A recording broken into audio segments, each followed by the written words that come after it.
everybody, and welcome to another Top 5 board gaming video. Today is all about degradation following a version upgrade or new edition, whatever you want to call it. Before I really get started, if you haven't done so already, please take a look at all my various social media pages as well as my Patreon. On there you'll be able to interact with me in a bunch of different ways. You can vote on new videos and all sorts of other really cool stuff.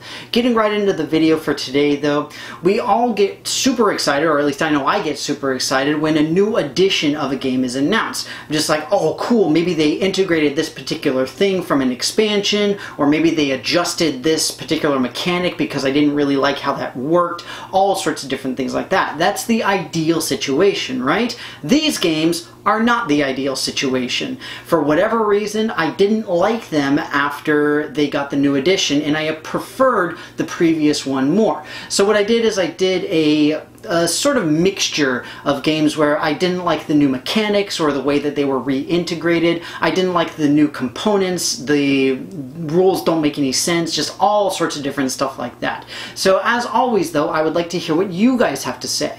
What are games that you've played multiple editions of and you liked previous ones more than newer ones? I'm really curious because there's frankly not a lot that I've done, but without further ado, we're going to get started with my number 5.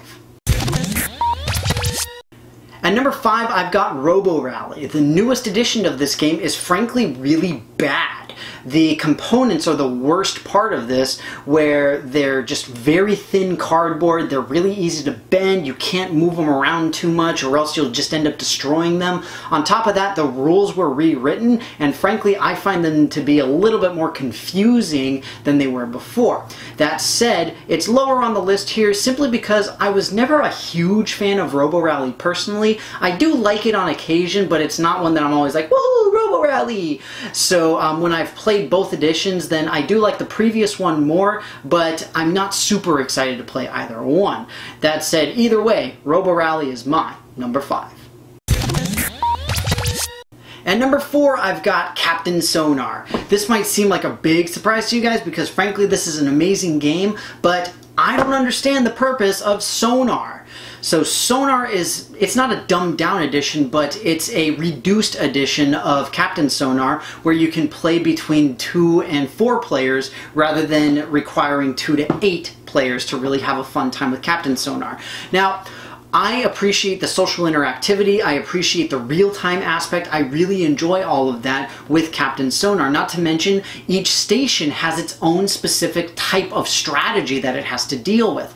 With Sonar, you still have some of that, but not nearly as much. On top of that, you're working with a much smaller map, so games are faster, and obviously that can be good or bad depending on your personal opinion, but I just really do not enjoy it nearly as much as Captain Sonar.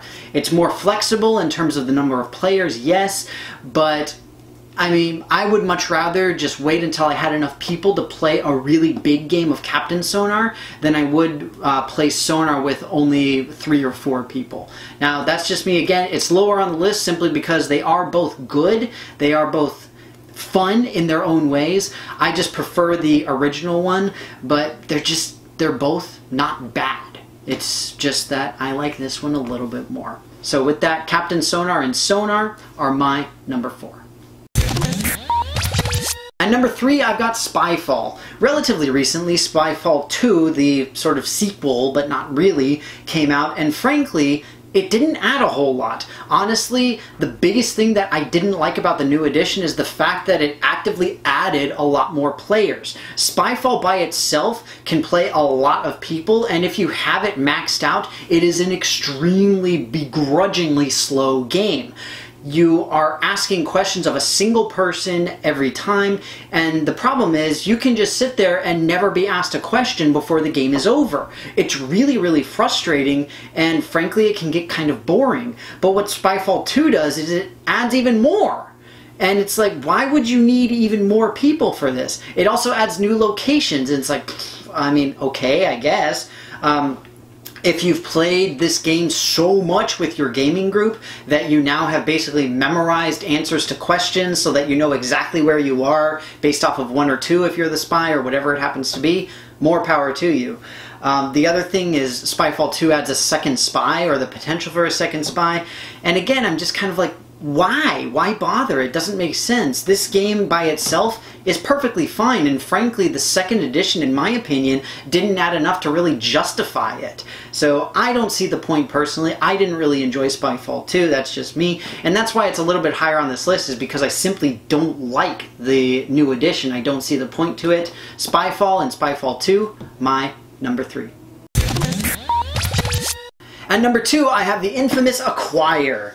That's right, this game is back, and the reason is because the Avalon Hill version was amazing. It really was. The newest edition of this is also good, and for the same reason that the Avalon Hill one was good. The fact is that the manufacturers cheaped out on this particular one with the Wizards of the Coast version, and you have little cardboard squares that slide around a collective inner tile thing, whereas before you had a solid plastic piece with little raised sections that you would put little tents over. It's much more difficult to shuffle those around than it is individual loose leaf style cardboard pieces. I don't know why it was done. I assume it was done to save on manufacturing costs and that kind of thing, but that said, it's effectively the exact same game. It's just different components.